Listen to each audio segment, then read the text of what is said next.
पता नहीं क्या क्या चला था।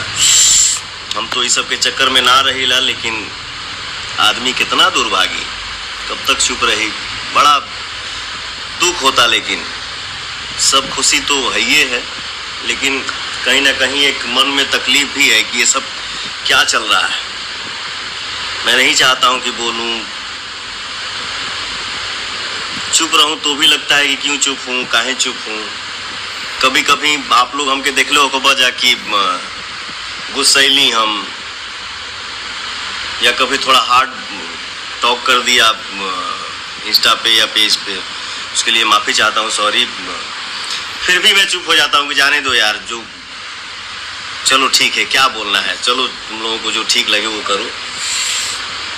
लेकिन इसका मतलब ये नहीं है कि मैं कुछ बोल दिया 2 लाइन और फिर 2-4 दिन के बाद कुछ सोचा फिर चुप हो गया, तो इसका मतलब ये नहीं कि मैं डर गया।